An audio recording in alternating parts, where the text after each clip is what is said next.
Welcome to another episode of Equity Mates. We're back for another week. My name is Bryce, and as always, I'm joined by my equity buddy, Ren. How are you going? I'm very good, Bryce.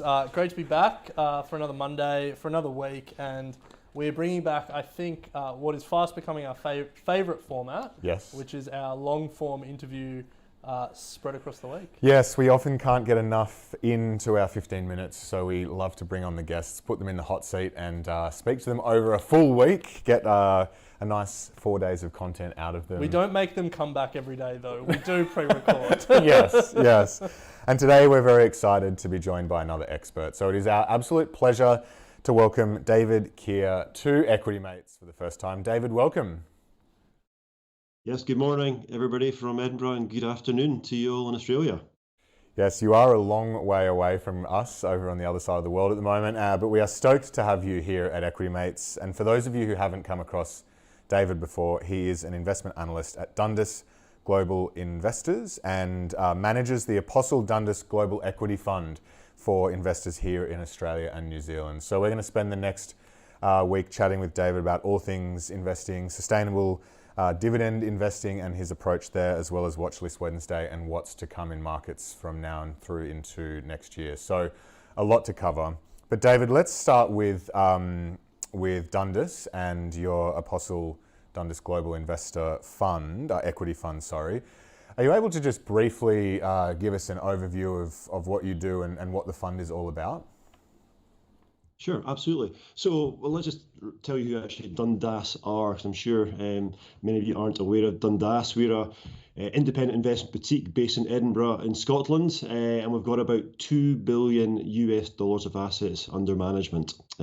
I've got 13 colleagues, and there's 6 of us on the investment team, and we've got a very experienced investment team. We've got Alan McFarlane, who is a senior partner.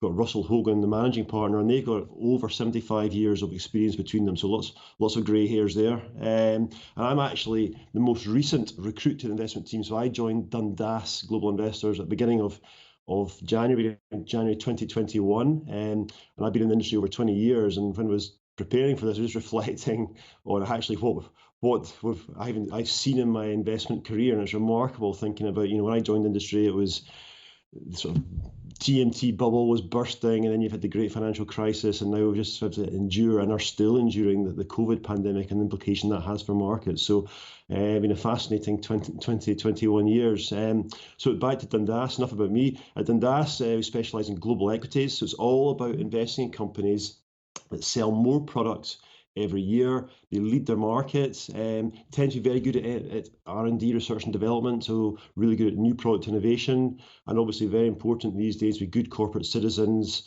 treat the planet well. But the key clearly is to do this at a profit, and a manifestation of that is obviously to sustainably grow their dividends over the long term, and hopefully at a rate of more than 10% per annum.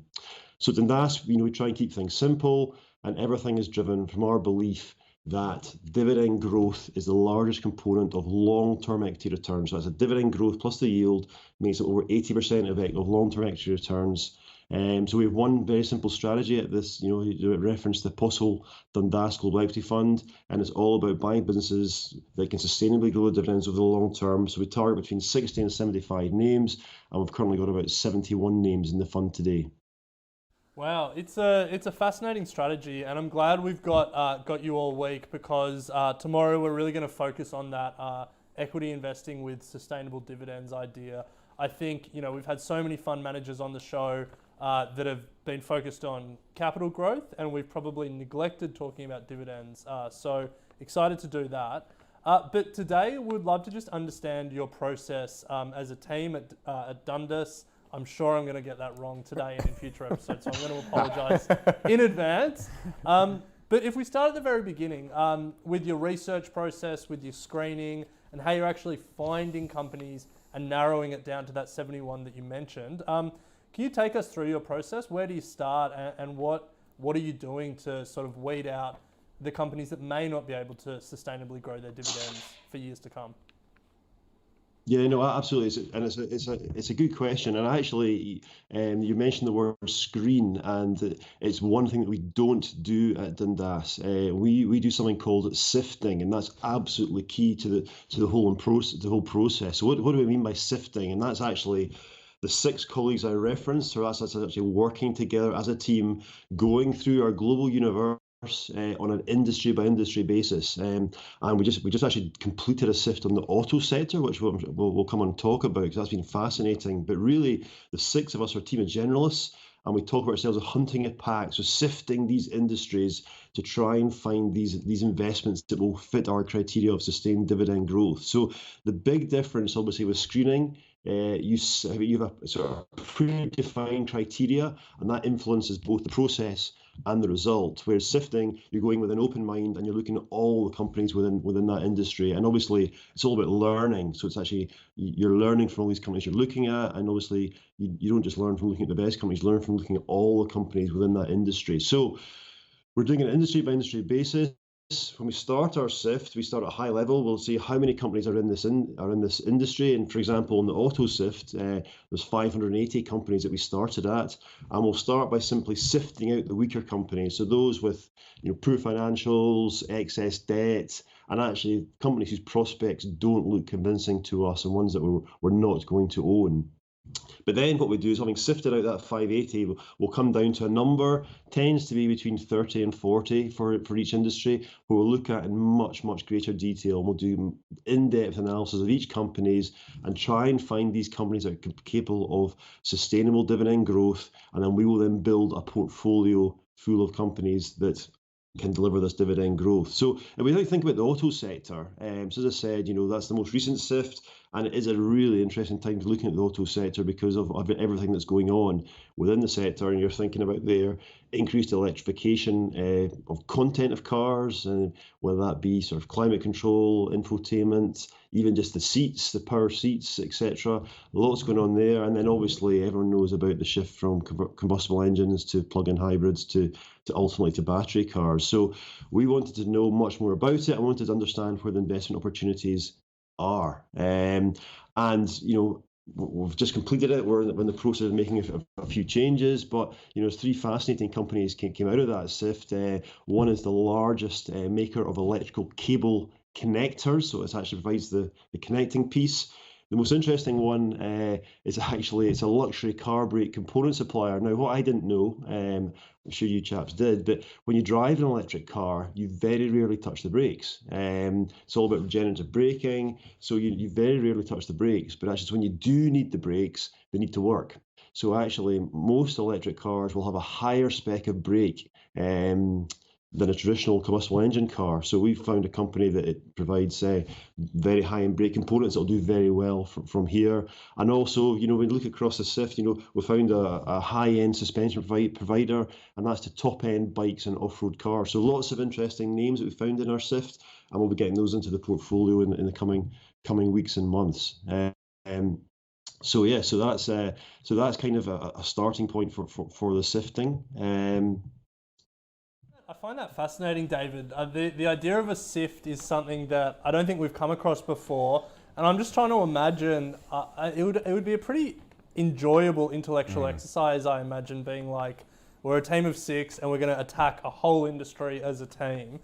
But I am wondering, how long did it take you, the six of you, to go through 580 companies around the world? Yeah, how long does each sift take, and how many are you trying to get done every year?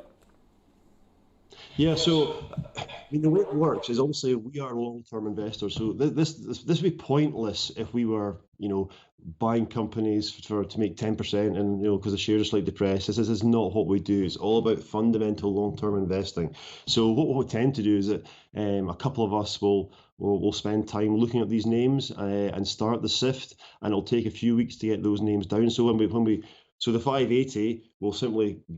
We actually use FactSet to start the sift. We'll go through the 580 and we'll just spend time looking at each company individually, and you can very quickly look at what we're looking for, in terms of the things that we're looking for, in terms of growth rates, in terms of margins, potential to pay dividends, strong balance sheets, all the sort of good stuff. You can very quickly work out companies that aren't going to basically be good enough for us. So it can take a few weeks to get that down to, well, what we're trying to do is get it down to sort of this 30 to 50, really 30 to 40 names that we can then pass out to the 6 colleagues, and then we'll have sort of 5, 6 names each to do the in-depth research on, and that can take a few weeks. But what's really interesting, a few things really interesting about the sift is, firstly, when we do the work on the companies, we're doing it all ourselves. If you go back 20 years when I first started in the industry, it was very, very different. The phone was ringing all the time from the sell side in London or across the globe and saying, buy this, sell that. And I was just gobsmacked by it all. And if you go fast forward to today, our phone doesn't ring and we do it all ourselves. And we spend the hard yards of going to the reporting accounts, investor relations websites, and also external bodies get some great industry data. So the 30 to 40 names get passed to the 6 of us, and we'll spend that time doing the work ourselves, understanding the truth about these companies. But what's really interesting, another good point, is that it's very collegiate. So if you think about many investment meetings that happen, a lot of the time, one person will be the expert on a stock. He'll bring that stock to the investment table, and you are very reliant on that colleague of yours getting it right, because he'll present the stock and you obviously can ask questions, but he has the knowledge. When we have discussions on companies, because we are all the 6 of us are the generalists hunting as a pack, we all we're sharing information. So actually, over the period of the sift, so the sift can be over the several week period of time when we're bringing these 13 names to the table, it's very much information sharing. So we're sharing with our colleagues what we've learned about the companies, what's important about these companies, and that enables us at the end of the sift to sit down and understand what are the key themes, and actually what are the best companies for us to invest in on the back of these themes. Yeah, I love it. I can imagine being part of it would be very exciting. Yeah. I love the idea of hunting in a pack. Ren and I would be hunting in a small duo pack. You've got a bit bigger pack. But look, we don't have a lot of time left, but so glad we have you for the rest of the week. How do you prioritize the industries that you're going after? Are you led by like the macro sort of events that are going on? The trends that are playing out, that you think are going to be the big ones over the next 10 years. I imagine it would, be quite exciting to go electric vehicles, and then you want to jump over into, healthcare, for example. How do you prioritize that approach? Yeah, I mean, it's a great question. And actually, a lot of the workload this year has been driven by events of last year with the COVID pandemic. So the autos one, if you just think about that for a second. So obviously, really sort of from March onwards in 2020, a lot of sectors were badly impacted by COVID. A lot of share prices fell, and autos was a good example. Travel and leisure was another example. So these were names sectors that we actually thought we should go and have a look at. So we did a high level looking at these sectors towards the back end of last year, and autos was one that I actually thought this could be really interesting because of your question there about this shift to electric cars plus everything else that's going on. So it can be something that just catches our attention. Also, we have the ongoing workload of just trying to continually go through the sifts, so we'll keep going back to the sifts and what have we learned, what's happened since then, and check our holdings. So it's an ongoing process, but it can be led by events such as COVID, which made us look at travel and leisure, and obviously it's auto. David, we are almost out of time, but I just want to ask one more question, because the fact that you're all generalists has caught my ear, and I quite like that. Bryce and I have no specialized knowledge in a lot of the industries that we invest in, so the fact that you're making it and your whole team is making it as generalists is music to my ears. But I guess for most of our audience, where as retail investors, we are generally generalists. And building a team of generalists and building knowledge as a team of generalists, what are some of the things that you're really trying to build in terms of investing skills, or what are some of the key resources you're using to get up to speed when you're jumping from one industry to the next? As an expert generalist, can you give Bryce and I some advice? Yeah, absolutely. I mean, the first thing I would say is do it yourself. That's the biggest learning. So we do the hard yards. So it's fascinating. I'm sure you speak to many investors, but the first question I have for fellow investors is, have you read the report on accounts? The information companies provide these days is so good now and so clear now, and it's so different from 20 years ago when I first started. 20 years ago, there was a massive information advantage that the sell side would have over the buy side, because you think about it, company presentations wouldn't be online, you wouldn't get access to them. Everything is now online, it's fully transparent. So for us at Dundas, it's the hard yards of doing it yourself. And the first place we go to, when we start a SIFT, if you're handed a company, first place we go to is the investor relations website. And we get the reporting accounts out, the 10K or whatever it would be across the globe, and we spend the time reading that. And then there's also great information on investor relations websites these days, whether it be, there'll be an investor day, there'll be the latest results presentation, there'll also be lots of detail about the company itself. So for any investor looking at a company, I would advise you to spend as much time as you can on the company's website. However, companies don't exist in isolation. So what we also do is we use a lot of industry sources, and things like the CIA's fact book. Google's a great place to go for industry information now. You can get so much out there. So we recognise companies don't exist in isolation. So it's very much a case of understand the basics by going on the website, but also at the same time get some industry data and understand, what are the growth rates of this industry, how does company compare against it, and just try and get a better handle on what's going on. So do it yourself and research it widely. Yeah, unfortunately, a lot of people are looking for the quick win, and all the experts always say that you got to do it yourself, do your own research. But the good news coming from that answer, David, is that those resources are freely available and easy to come across for retail investors. You don't need to be in the know to get access. So great news for all those budding fund managers out there, and Ren and I, as we build our investment Swift pack to chase companies. But David, we have run out of time for today's episode. Stoked that we've got you coming up tomorrow, so we will leave it there. Appreciate your time, but we'll catch you tomorrow on tomorrow's episode. Thank you. And that brings us to the end of our episode today. As we said, we've got David joining us for the rest of the week, where tomorrow we're going to dig into his strategy around finding those companies with sustainable dividends. Ren. Yeah, we've only just scratched the surface, so join us same time, same place tomorrow. Can't wait to pick it up there.